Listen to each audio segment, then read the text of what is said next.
ความรักแท้เริ่มต้นจากพระเจ้านะครับ เริ่มต้นจากพระองค์ เพราะว่าพระองค์ทรงเป็นรักแท้และกับรักแบบบริสุทธิ์ รักแบบอากาเป รักแบบไม่มีเงื่อนไข โลกพูดถึงความรักในหลายรูปแบบ แต่พระคัมภีร์เปิดเผยความจริงที่ลึกลับ ซึ่งยิ่งกว่าความรักที่แท้จริงไม่ได้เริ่มต้นจาก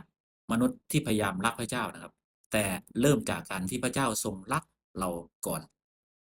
เราอาจจะคู่ควรก่อนที่เราจะเข้าใจและก่อนที่เราจะตอบสนอง เราจะเข้าใจก่อนที่เราจะตอบสนองในพระคำของพระเจ้า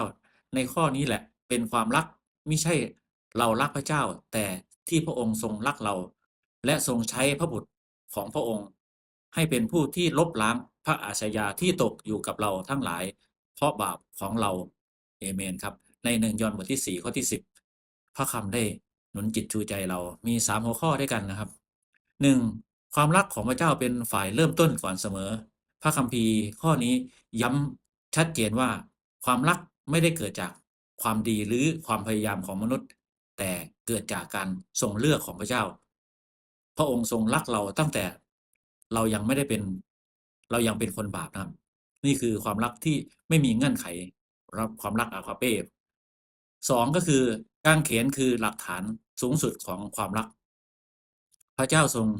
แสดงความรักโดยการส่งพระเยซูพระคริสต์มาเป็นผู้ลบล้างบาปให้กับเราทั้งหลายบนกางเขนไม่ใช่เพียงสั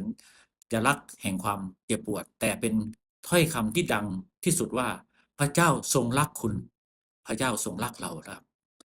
3ผู้ที่รับความรักถูกเรียกให้ถ่ายทอดความรักเราต้องถ่ายทอดความรักเมื่อเราเข้าใจว่าพระเจ้าทรงรักเราอย่างไร ชีวิตเราก็จะไม่เหมือนเดิมอีกต่อไป ผู้ที่รับพระคุณและความรักของพระเจ้าถูกเรียกให้ดำเนินชีวิตสะท้อนความรักนั้นไปสู่ผู้อื่นด้วยใจถ่อมสุภาพและใจเมตตาใจปราณีใจขอบพระคุณแล้วก็รู้จักบังคับตนนี่คือผลพระวิญญาณทั้ง9ประการเราจะเข้ามาอธิษฐานกับพระเจ้าด้วยกันข้าแต่พระบิดาเจ้าลูกขอบพระคุณพระองค์สำหรับความรักอันยิ่งใหญ่